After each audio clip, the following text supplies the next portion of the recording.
Hey everybody, I'm Tim. Today's video, I'm going to go over my medical bag, what I carry in it, how to put it together. I'm going to teach you guys how to put together your own medical kit and something that's going to be good for you when you're outdoors. And in my small medical kit, it's made just for outdoors. When I'm out hiking, camping, whatever I'm doing, that's what this kit's made for. And I'm going to take you through it and we're going to build it. So let's get started. And I carry this in one of the pockets of my backpack that I use for just day hikes and everyday hike. And I recommend you do too. I'm going to take you through the things that I have inside mine, and I'll give you some recommendations or at least some ideas on putting together your own. I keep my kit very small and compact. As you know, as we're out day hiking, ounces end up being pounds, so we want things to be as light as they can be to make our camping trip and our hiking trip just as comfortable as possible. So when I'm just out on a day hike, this is all the bigger my kit is. However, I do carry a couple other things that are in my bag that go along with this kit, so I'll be talking about those as well. And with this kit, it's very easy. It's a fold down kit, and originally this kit came with everything in it. However, the things it came with aren't really the type of things that I personally would carry inside of it. As you guys, a lot of you know that I was an EMT for many years, working the ambulance, working out in the wilderness and working the national forest. So I picked up a lot of things. And exciting news, I just got back from NOLS training, where I went out and I practiced their wilderness rescue and first aid, where we went over procedures on how to rescue and evacuate people that are back in the backwoods and the backcountry, but also how to fix them up so we can help them get out on their own as well. So that was a really good class. If you ever get a chance to take either NOLS class, I recommend it. And this is what I have in my kit. So my kit's very easy and compact. The first thing that I always end up with is some gauze, just some simple gauze that I can carry with me. And I also carry a tourniquet with me. I feel it's very important to do this. This is actually a Cat 5 tourniquet, and I would recommend this type of tourniquet to someone. The next thing inside this kit is my rubber gloves. I would recommend everyone have rubber gloves. If they're easy to come by, you can get them in different places. Walmart sells them, Dollar General I think even sells them. So they're not hard to come by. But it's something I definitely want to have on when I'm treating someone. And one of the things I carry with me is Narcan.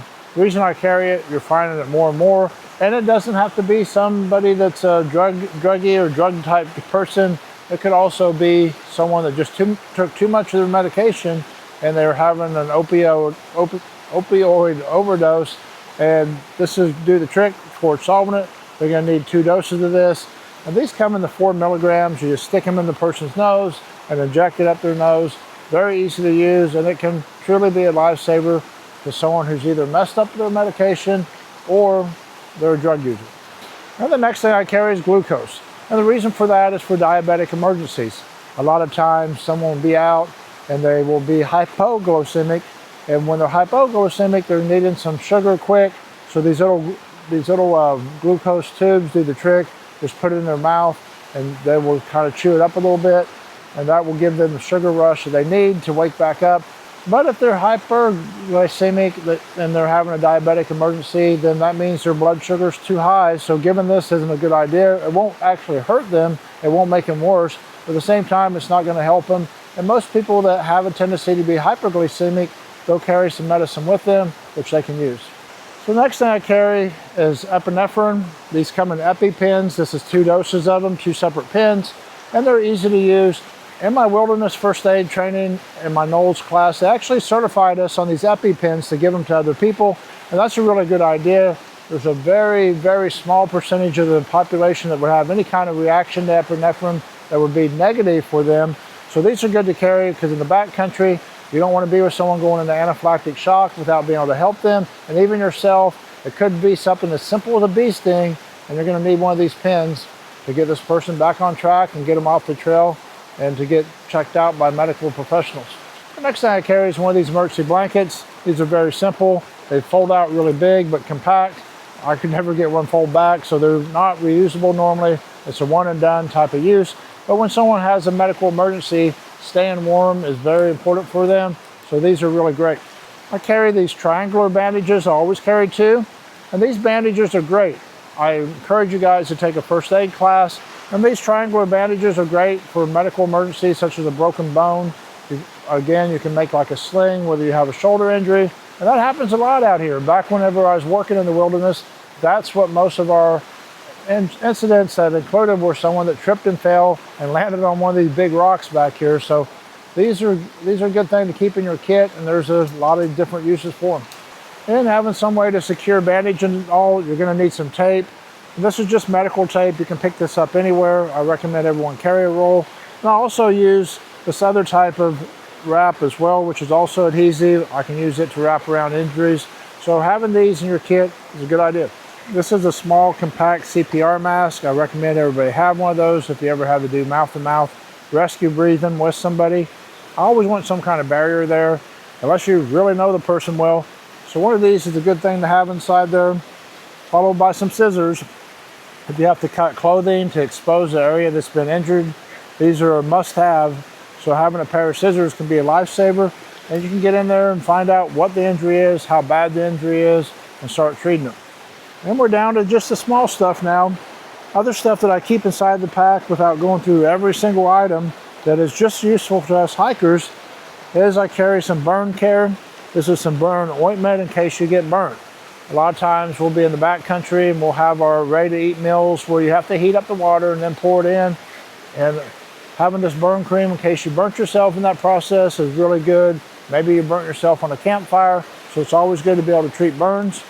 And the next bandages are just all different sizes of just bandages. I have anything that's very small, the cloth that can wrap around a finger, all the way up to a bigger bandage that you could use if somebody was bleeding from the head, that you could use that.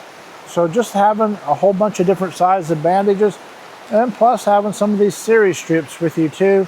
These are like stitches in the field. They're just tape that you can put over and you can close those wounds up. So having series strips are just about a must in your first aid kit.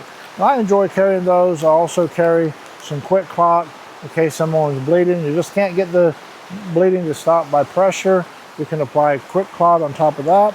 And a must-have for us hikers is the moleskin. The moleskin's really nice. It's very soft.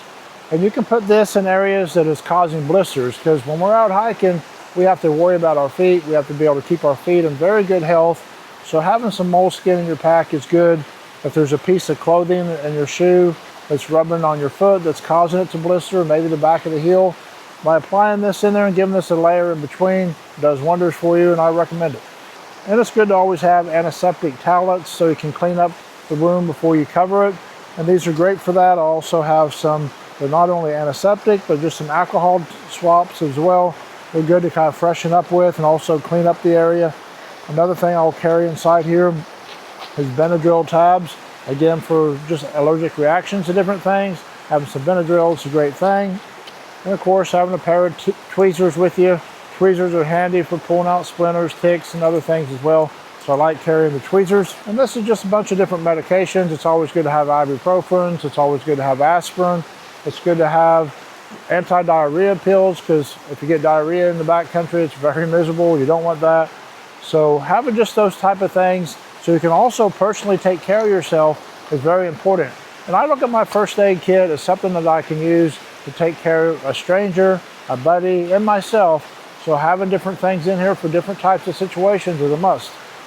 The last two things I carry inside my kit are things that don't fit inside my kit, but I carry along with them. And that is just having a splint. These little SAM splints are nice because you can fold them.